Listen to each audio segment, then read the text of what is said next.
राजा मान भितर राजा होउछन्ति आम कालिया शांत से भक्त तांकु कहे महाप्रभु आपण राजाधिराज से आज्ञा आम उत्कलर गजपति कहती हे महाप्रभु मु आपणकर सेवक मु आपणकर रथ चारिपट झाड़ू उड़े देले महाप्रभु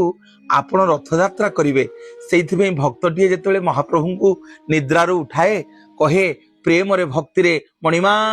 निद्रारू उठिबा हऊ मणिमा एथर खाइबा हेउ मणिमा एथर शयन करने को जातु से महाप्रभु कोटि कैवल्यनाथ कालिया शांत प्रत्येक वर्ष पौष मासरे पुष पूर्णमी रे महाप्रभु